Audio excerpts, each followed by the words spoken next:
Well, hello, everybody. All right, come on. Get on in here. Get on in here. All right.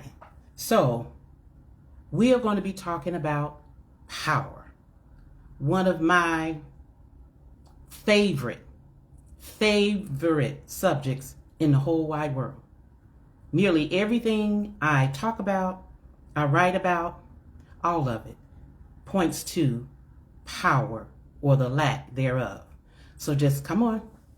All right. Get on in here. Hi, Patrice. All righty. So, power. Why did I choose this subject?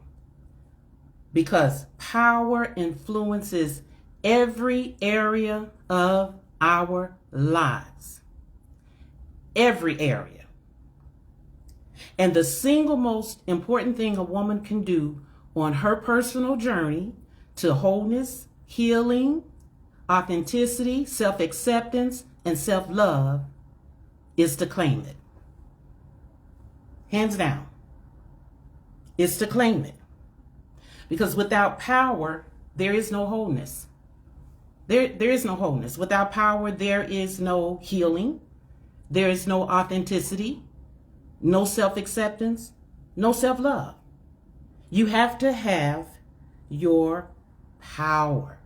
And for those of you who don't know who I am, my name is Kathy Upshire. I'm a wholeness strategist, author, speaker, and wellness coach. I help women who have lost their sense of identity and power to not only reclaim it so that they can live their lives with dignity and resolve, but I also help them break free from the clenching jaws of their past. And I do this by taking them on their own personal journeys to wholeness, healing, authenticity, self-acceptance, and self-love. And I do that through my online course where I help you locate, excavate, exhume, and resurrect the dead remains of your true identities. And I support you in bringing that woman back to life. So let's get started. Let's get on back here to power. Hi, Cheryl. All right. So let's get back here with this power. Well, what is power? Now, you know, we say all the time, girl, you better get your power back. Girl, see, you shouldn't give him that power.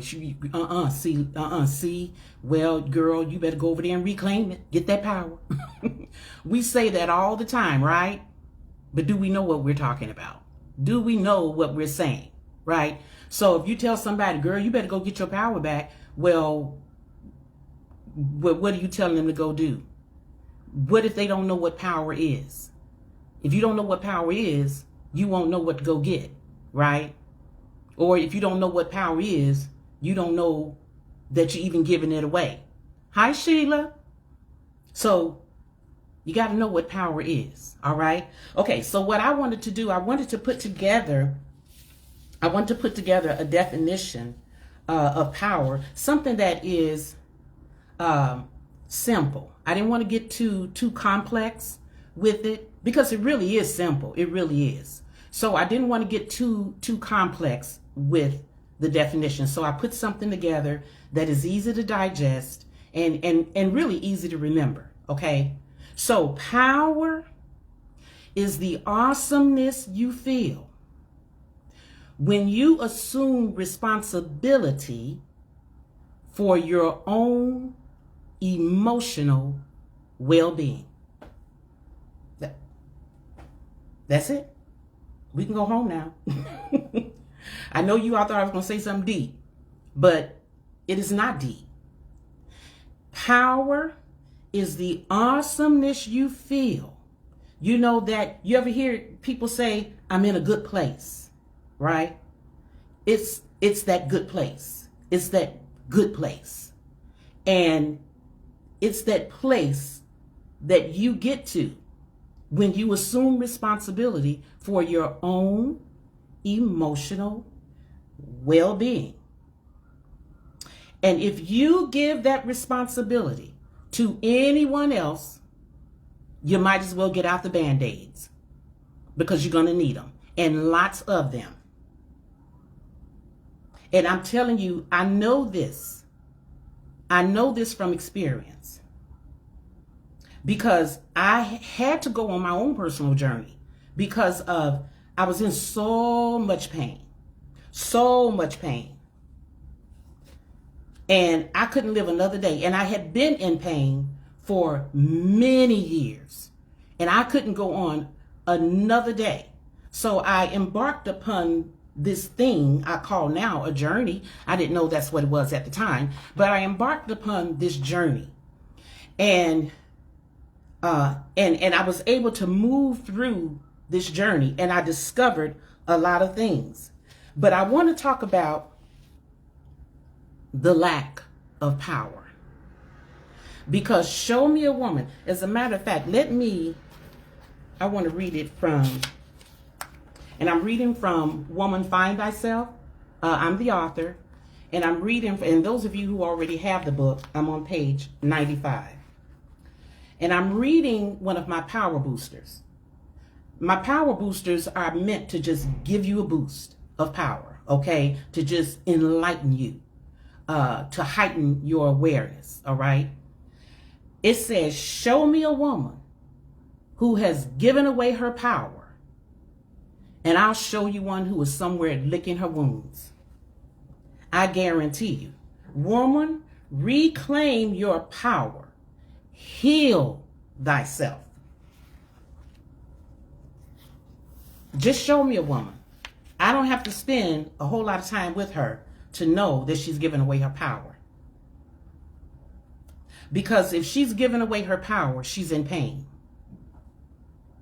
She's in pain. Because without power, there is no wholeness.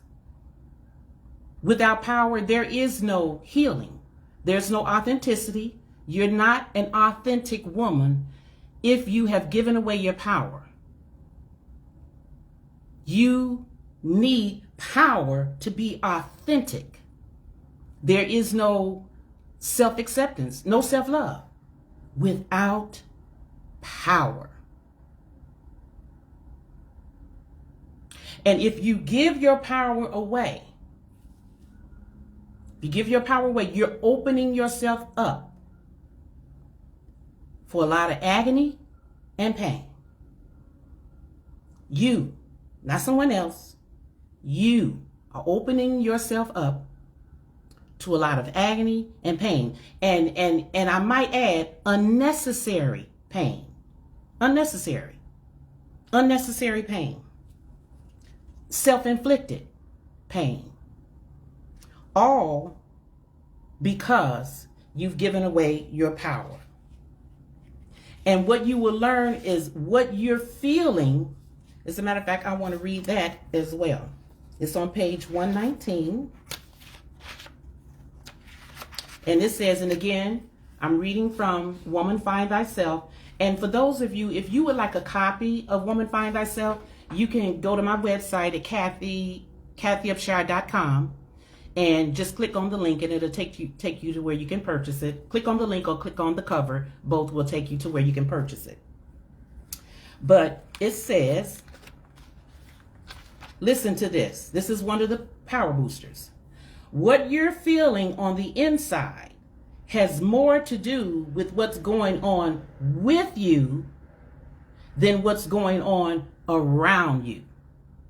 Now, I know saying this is a lot to digest, because a lot of times we take the stance or the position, yeah, but see, they hurt me, and they did this and she did that and all of that. And I do understand that, because I've been hurt. I've been hurt. I know what it feels like to be hurt.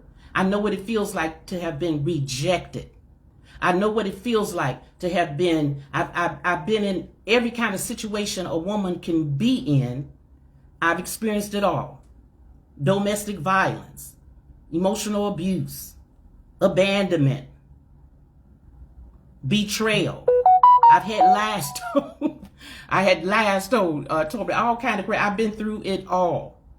But I'm telling you that most of what you're experiencing has more to do with what's going on with you than what's going on around you. Now, that's a little hard to understand because unless you go on my journey, unless you gear up to go on an excavation, that doesn't sound, doesn't make you feel too good. It doesn't, but I'm not going to go into that right now because I just want to talk to you right now about power.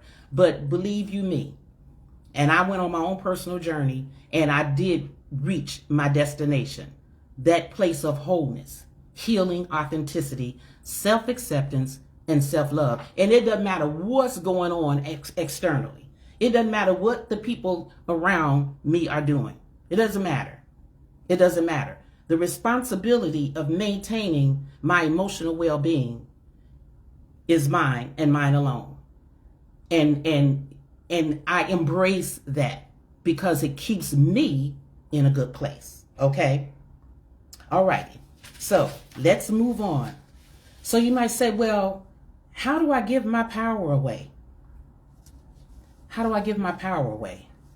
And this is important because many times we don't know. I know for many years, I didn't know I was doing it. And so, which is why I was in a lot of pain, and which is why I stayed in pain. So I'm going to talk to you about a few. I'm not going to give you all of them.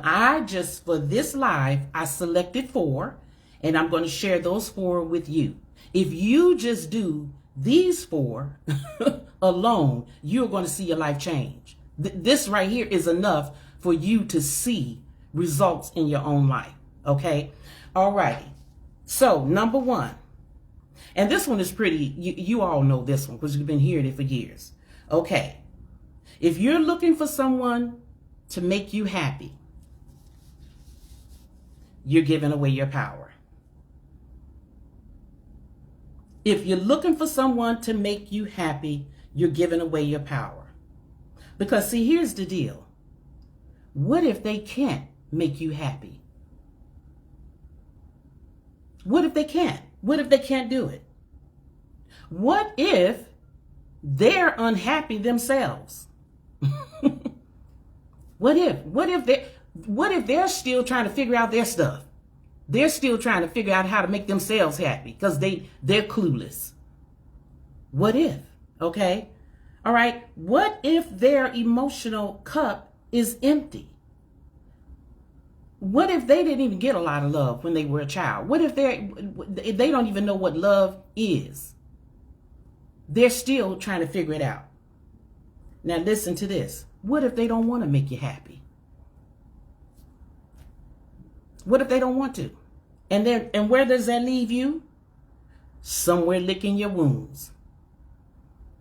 So, you see, it's absolutely imperative that you assume responsibility for that because there are a number of reasons why another person, whoever that other person is, there are a number of reasons why that person is not going to make you happy. Whether it's because they don't want to, whether it's because they don't know how to, or whatever the reason. Whatever the reason. And if you're waiting on them, you're going to be waiting a long time because they're clueless. And let me say this. If you can't figure out how to make you happy, so you find that really difficult. You find it so difficult that you are going to put the responsibility on someone else. Well, I can't figure it out. Let me give it over to them, see if they can figure it out. Now, if you can't figure it out, don't you think that that's a pretty heavy burden to put on someone else? Now, they're trying to figure out theirs, and now they got yours. They're trying to figure out yours. Don't you think that's a bit much? Don't you think it's a bit much? All right. And just understand that happiness is an inside job. It's an inside job. And as a matter of fact, let me share another power booster. Listen to this. Happiness is an inside job. If you're looking for someone else to create it for you, you're committing emotional suicide by firing squad. So that's not what somebody else is doing to you. That's what you're doing to yourself. Okay? Alrighty. So let's move on. Number 2. If you're looking for someone to fix the broken parts of you, you're giving away your power. So you're in this relationship, right? And you're looking for the person in this new you're in this relationship and you're looking for them to fix what got broke in a previous relationship. So you're looking for this person to fix what someone else did. So this person is, well, don't do that because you trigger me. When you turn your head to the left, that triggers me. When you turn your head to the right, that triggers me. When you go into the kitchen and you walk too slow, that triggers me. And when and this person is walking around on eggshells because you want this person to govern themselves in a way so that they won't trigger you, so that they won't cause any damage. Mind you, you're being triggered by something that happened in a previous relationship. And so the responsibility of fixing that's what needs to be fixed. What happened in a previous relationship, that's what needs to be fixed. Okay? All righty. Now, I do want to say this also. The person that you're in a relationship currently, they may even be the person who broke you. They may have caused damage. But here's the thing. People, when they cause damage, don't always know how to fix it. They don't always know how. And not only do they not know how, for the most part, they just can't do it. They just can't do it. It's just too big of an undertaking, even if they cause the damage. And so what's important is that you don't look to even someone who currently broke you. If they do things to try to help, I've talked to women who were in situations where their husband had cheated or whatever. I've been in that situation myself. And there is damage. There is broken pieces there. But the person doesn't always know how to repair the damage. And let me share something with you. Okay. And I'm reading again from Woman Find Thyself. All right. It says, this is another power booster. It says, you can't look to those who hurt you to fix you any more than you can look to a 2-year-old to fix the piece of fine china he dropped and shattered into pieces. Some wounds require help beyond human endeavor. They require the hand of God. Did you get that? Some wounds require help beyond human endeavor. And they may have hurt you and may be so sorry. They may have apologized to you 1,000,000 times. They may be so sorry. But some wounds go deeper than I'm sorry. I'm sorry doesn't always fix the damage. If the 2-year-old dropped the china, the fine china on the floor, and it shatters into pieces, as sorry as he may be, he's a 2-year-old. And as sorry as he may be, he can't fix the damage that was done. He needs something higher than himself to fix it. So, leaving that up to someone else to fix can be a dangerous thing and that's where you have situations where, matter of fact, someone had come to me and he was sharing with me that he had an affair and that his wife just won't get over it. That's how he put it. She just keeps bringing it up, and every time they get into an argument, she brings it up, and you know, and he said, and you know, she just won't let it lie. She just won't get over it, and so I had to explain to him some wounds. I mean, you can buy her flowers, you know, and he said he's done all kind of things. I said you could do a whole lot of things, but some wounds, it just goes, it's too deep. And so when you're waiting on him to figure out, well, okay, well, you gave me flowers, you gave me, you know, chocolates, you you took me out to dinner and all of this, and you're still waiting on healing. And so you're still putting that pressure on him, you know, to figure out what he needs to do to heal you, to fix you. And the problem is that it may not even be something that he can fix. It's just, it's too deep. It just goes too deep. Too deep. And so you have to assume responsibility for that. Meaning, get some help. Find out what it is. Why can't you get past it? Because when you get to the root of it, then you can heal. I know this from experience. You don't have to have him fix it. You don't. I know we think that that's the case, but that's not true. That's not true. So you can assume responsibility for your own emotional well-being. And then you have situations where people don't know they hurt you. They don't know that they broke something. You know, they don't know. The other day, I had a wireless mouse. It was inside a bag with some cords. So I pulled the cords out of the bag, and the mouse fell on the floor. And it hit the floor, and I picked it up and didn't know it was broke, but it was broke. There were no broken parts. I shook it. I shook it. There were no loose parts, nothing. But it was broke.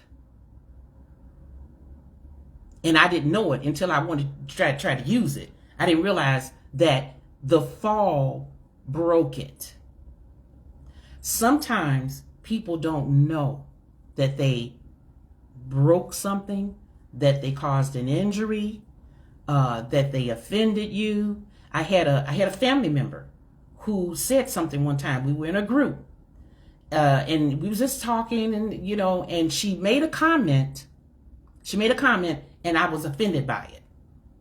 Now, it wasn't directed at me, but I was in a situation, and that thing applied to me. So, and it had something to do with women in abusive relationships. That's what it was. It was a comment. So, but she didn't know I was in one. She had no idea. She didn't know. And so I was so resentful and so bitter towards her for that comment. She had no idea. And I felt like that, and I was in that place for a year, an entire year. So it was a year before I was able to even say something to her about the comment and how offended I was. And she was so surprised and shocked because she had no idea that the comment was an offensive comment for any woman. And I educated her, and she appreciated it. She even said she appreciated me sharing that because that has helped her when she's dealing with women in those situations. Okay? And so people are not always aware that they hurt you. So if you're waiting on them to fix something, that's not going to happen. You know why? Because they don't know that they broke something. They're not aware of the fact that they broke something. Okay? So there are a number of reasons why you must assume responsibility and not wait on someone else to do it. Okay? All right. And then we have number 3. If you're looking for someone to make you feel good about yourself, you're giving away your power. You're giving away your power. You know, and you hear this all the time. You hear it all the time, where someone will say, oh my God. Oh, I love him so much. I just love him. Why do you love him so much? Because he just makes me feel so good about myself. He just makes me feel so good about myself. That is a tragedy. You know why? Because if things go south, he's going to stop. He's going to stop making you feel good about yourself. And he may even start doing some things to make you feel bad about yourself. And so it is important that you bring yourself to an understanding that it is your responsibility to do whatever you need to do. Go on whatever journey you need to go on. Go and see whatever therapist you need to go see. Go and talk to your mama if you have to. But it is your responsibility to do whatever you need to do to get yourself to a place that when you look in that mirror, that you see a beautiful creature. That is your responsibility. Now, if you're in a relationship where someone tells you how beautiful you are, yay. But if they don't, well, you already know that you're a beautiful creature, that you are created in the image of God, and that you are God's, original masterpiece. You have to know that. You have to know that. It's very important. You have to know that. Okay, so I want to share something. I was at a prison. I'm going to show you why this is why you got to know. And why it's important that you have a perception of yourself. So I was at this, it wasn't a prison. I was speaking to some women. It wasn't a prison. It was a transitional housing. That's what it was. So they go from prison to this facility. It's a transitional where they learn like life skills and all that kind of thing. And then after about 6 months, then they go on out to live their lives. And so I was speaking to the women. And so I'm talking to them about power. I had been there for an entire month. And so one of the women said, well, one of the women here, in here, she called me fat. And that thing really, really hurt me. And I didn't sleep for 3 days. So I said to her, well, what does her calling you fat have to do with you? I said, you are fat. So I said, did that offend you? I just called you fat. Did that offend you? And she said, well, yeah. So then I looked at all the women. I said, well, all the women in this room, all the fat women in this room, all the fat women, can you please stand up? All the fat women. Well, 80% of the women stood. And I was like, so you fat, there's over there, she fat. And I said, did that hurt you? And they said, no. So I said to this woman, I said, the fact that she called you fat was not the issue. I said, because you are fat. And in fact, when I told all the fat women to stand, I stood too. I had both hands up and a foot. Because I was fat too. Still am. So I said to her, what caused the issue here is this. It wasn't so much that she called you fat, because you are. I said it was how she said it. I said she said it in a way as to imply you were disgusting. And I said, and the only way that right there could have done what that did to you is that you agreed. Somewhere deep down, you feel that being fat and you being fat is disgusting.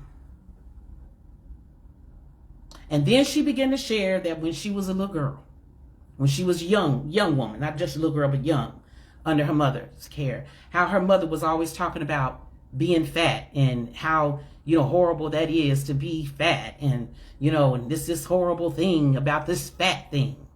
And then I said to her, there it is, right there. There it is, right there.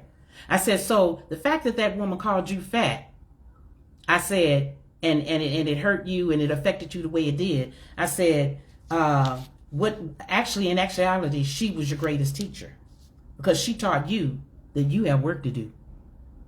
You have work to do. Because like I told her, you can call me fat all day long. All day long. And I'll be like, well, I know that. I mean, and your point is, you know, because I don't see my fat or whatever, obesity or whatever you want to call it, I don't see it as being disgusting. I don't even see fat as being disgusting. In fact, I like a little meat on my bones. So I had to help her understand. You have to work on your perception. Because what should have happened when she called you fat, what should have happened is you would have been like, girl, bye, and just gone about your business. It wouldn't have done anything, because you don't see yourself as being disgusting. So that's why it's important. It is your responsibility to make you feel good about yourself. And then the last one I'm going to share with you, then we'll be done, is if you're looking for someone to apologize before you can move on and forgive, you're giving away your power. I was looking at a show. It was a reality show. This show was called Huntsville, Mississippi, Alabama. I don't even know where Huntsville is, but it was something like that. It was a reality show. And so this woman was married to this man. The man's ex-wife wasn't real kind to her. And so she's, you know, all up in arms and, you know, sniffing and you know, carrying on, because she kept saying, well, she owes me an apology. She owes me an apology. She needs to apologize to me, you know, and she just kept on talking about this woman owing her an apology. And I'm sitting there on my couch, sitting there like, no, she does not. You know, if she give you one, yay, but no, she doesn't owe you anything. So, but she was just in turmoil. Obviously, she was not in a good place, because she wanted this woman to apologize to her before she could just move on, before she could forgive. Now, let me just share a little bit. I'm just going to touch on it a little bit. I go more into it in my course, but I'm touching on a little bit, because I want you to know this is what unforgiveness looks like. This is what it looks like. Someone did something. They hurt you. Okay? And you want them to come and fix the broken part, the damage. You want them to apologize. Okay? But they may not. They may not, for a number of reasons. For a number of reasons. And I'm not going to even go into the reasons, but they're not apologizing, right? Okay. This is what unforgiveness looks like.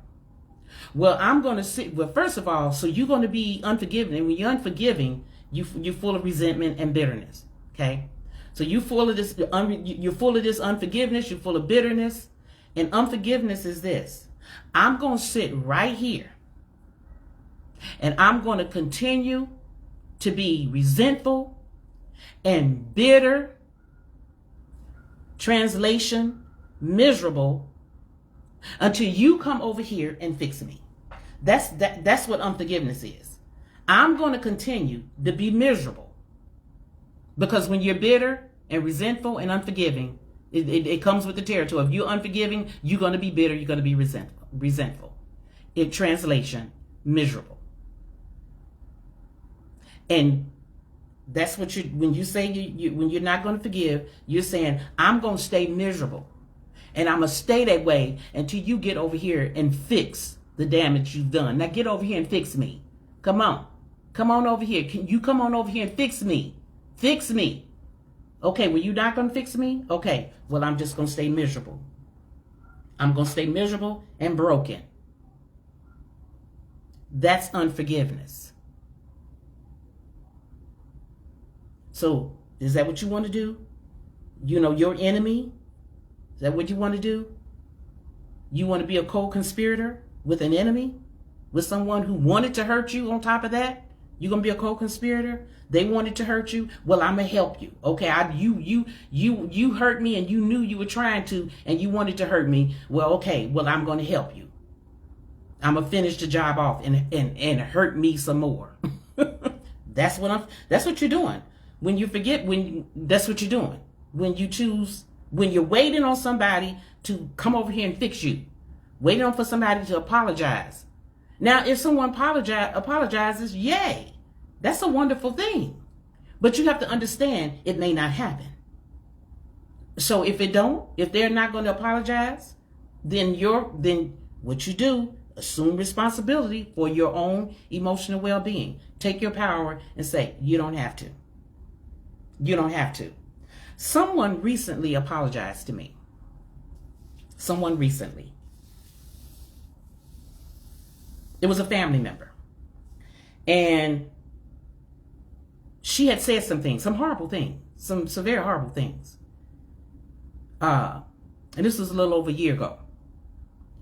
Well, she called me and she apologized. She apologized. And she was very sorry for what she had said. Very, very sorry for what she had said. And she apologized. And she asked me for my forgiveness. And I said to her, I forgave you the day you did it. The day you did it was the day I forgave you.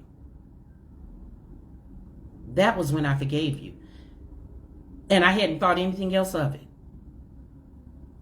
And so her apology didn't fix me because I was already fixed. I fixed it myself. It was already fixed. The apology did more for her. It was really more for her, but it didn't fix me because I was already fixed. Why? Because I fixed it. I took care of that myself. Now, that being said, I want to say this to people who may have, okay, let me say it this way. Be careful. Be careful with your tongue. It's an unruly member. Be careful. Because your sorry may not restore the relationship.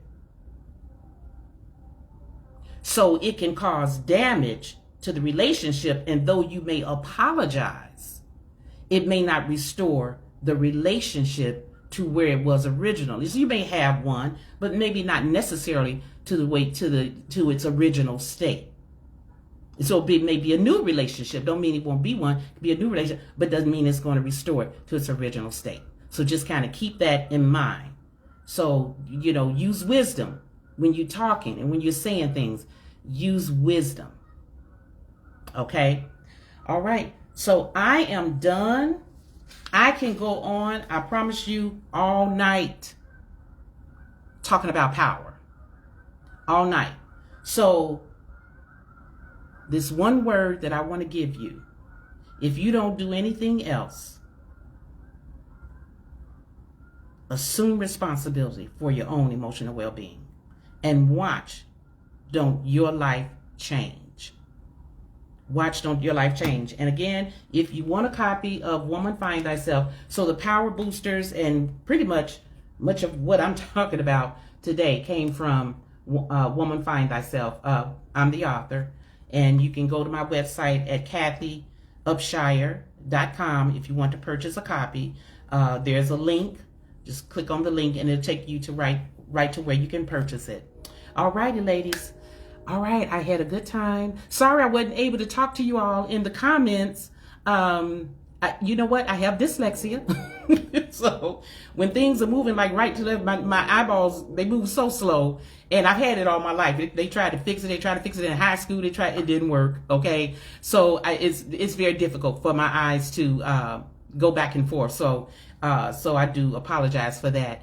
But I'll get a chance to see the comments after the video, after I'm done, after the video is over. Alrighty, click, like, and share. Somebody needs this video.